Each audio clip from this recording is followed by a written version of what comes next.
Good morning dear student. Our chapter first is super senses.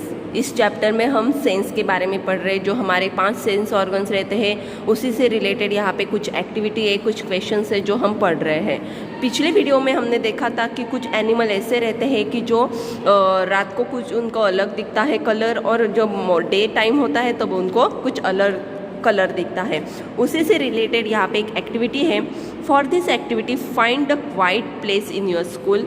Tell one of your friends to stand at short distance and ask him to say something softly. The rest of you should listen carefully. Then all of you put your hands behind your eyes as shown in the picture.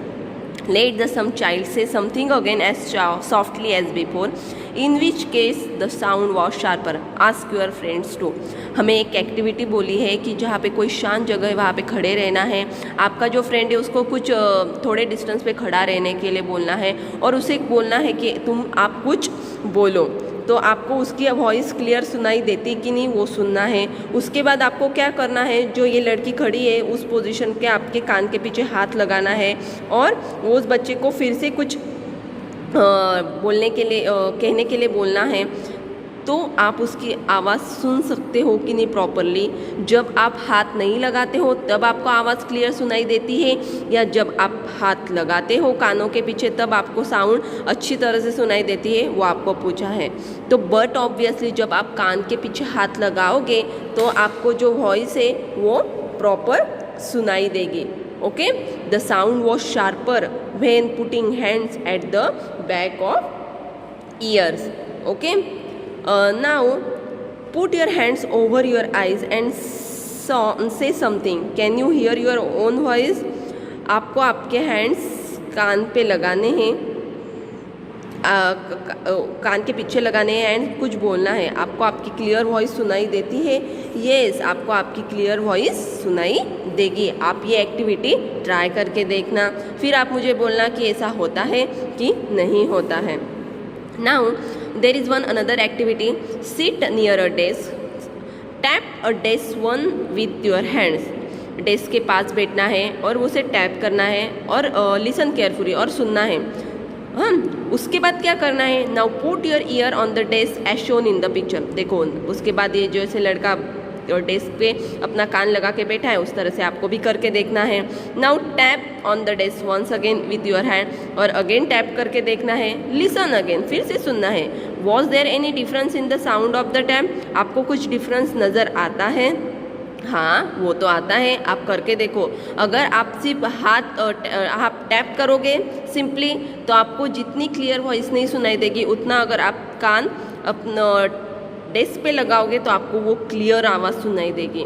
तो इसका answer क्या आएगा? Yes, when I put my year on desk the sound was sharper. Okay, जब आप अपना कान desk पे लगाओगे तो जो साउंड है वो अच्छी तरह से सुनाई देगी.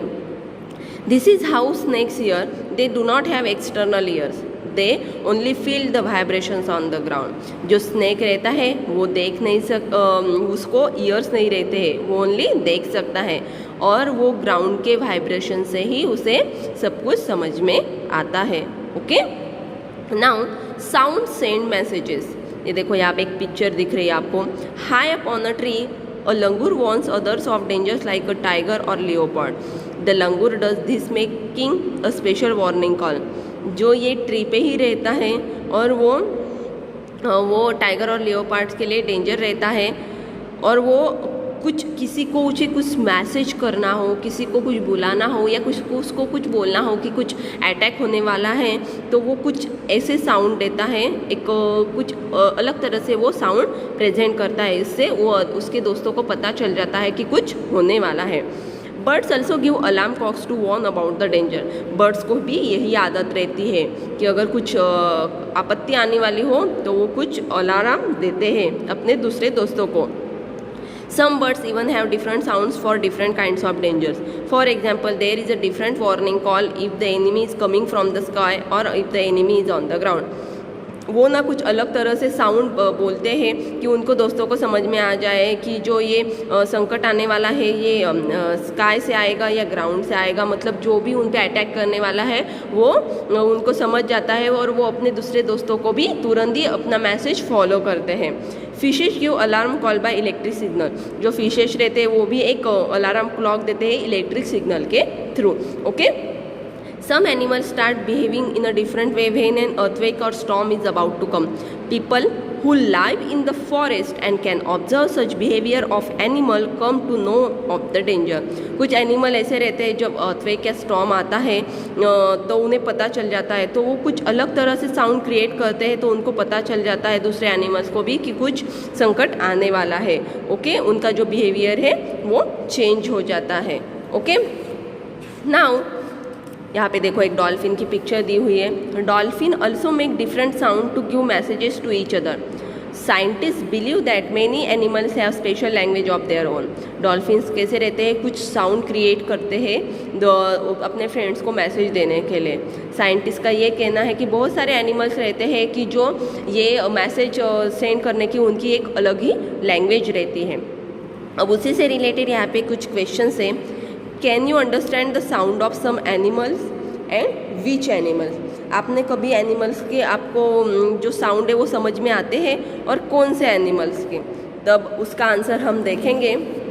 Yes, I can understand the sound of some animals like dog, cat, sheep, pig and etcetera. Okay, जो डॉग की आप आवाज़ सुन सकते हो, भो भो, समझ में आ जाता है कि वो डॉग है। कैट की कैसे आती है, म्याऊ म्याऊ, तो आप समझ जाते हो कि वो कैट है। उसी तरह से शीप और पिग की भी आवाज़ सुन के आपको समझ में आ जाता होगा। Do some animals understand your language, which one? अभी कोई एनिमल आपकी लैंग्वेज समझता है, जैसे रोटी लाना, बॉल फेंकना, तो आप सबके माइंड में तो एक ही एनिमल आता होगा, लाइक डॉग। ओके, आप सबको पता है कि डॉग है कि वो सब सुनता है, तो उसका आंसर हम इस तरह से लिखेंगे। Yes, few pet animals like dog, cat, parrot, cow etcetera can understand our language. जो पेट एनिमल्स रहते हैं जैसे डॉग, कैट, पैरट, काऊ, वो हमारी जो भाषा है, हमारी लैंग्वेज वो समझ सकते हैं, सुनते हैं और उसे फॉलो भी करते हैं। Okay, now say it with sounds. Okay, just like birds and dolphins, you can also make your own language of sounds for giving messages. Remember, you have to talk your friends with only sound and no words. How and when you will need to give an alarm clock. Okay, जैसे birds और dolphins रहते हैं वो कुछ sounds create करते हैं और अपने फ्रेंड को मैसेज देते हैं। उसी तरह से आप अपने फ्रेंड्स को भी कोई साउंड देते हो कि नहीं, कोई मैसेज करते हो, वो भी बिना बोले। ओके, तब आप ये कब करते हो? तब जो उन्होंने एग्जाम्पल दिया है, when teacher is coming to the classroom, जब टीचर क्लासरूम में आती है तब आप ये करते हो। तो उसका आंसर क्या लिखेंगे? Yes, to give out an alarm call to our friends when the teacher is coming to the classroom, we can use sound like ping ping, tick tick etc. where everyone can follow accordingly. जब आपकी teacher आ रही होगी तो आप अपने classroom में आती है तब आप कुछ साउंड्स करते हो, लेकिन पिंग पिंग, टिक टिक, तब सभी बच्चों को पता चल जाता है कि तभी टीचर आ रही है, तो तुम सब शांत हो जाते हो कि नहीं? आप करते होंगे कभी जब स्कूल चालू रहती थी तब तुम लोग ऐसे करते हो ना। उसी तरह से ये यहाँ पे एक क्वेश्चन यहाँ पे दिया हुआ है। Okay, sleeping and waking some animals, ये देखो यहाँ पिक्चर है लिज़ार्ड की, उसी से रिलेटेड यहाँ पे एक क्वेश्चन है। Some animals go into a long deep sleep in a certain season, then they are not seen for many months. बहुत सारे ऐसे एनिमल्स रहते हैं कि जब वो ना कुछ सीज़न में चले ही जाते, वो दिखते ही नहीं हैं, और उसके बाद वो जब कुछ सीज़न ख़त्म होता है तब वो दिखना शुरू हो जाते हैं। तो लिज़ार्ड भी उसी से एक वन टाइप ऑफ एनिमल है। Have you notice that during the cold season you can not see any lizard in the house, where do you think they have gone?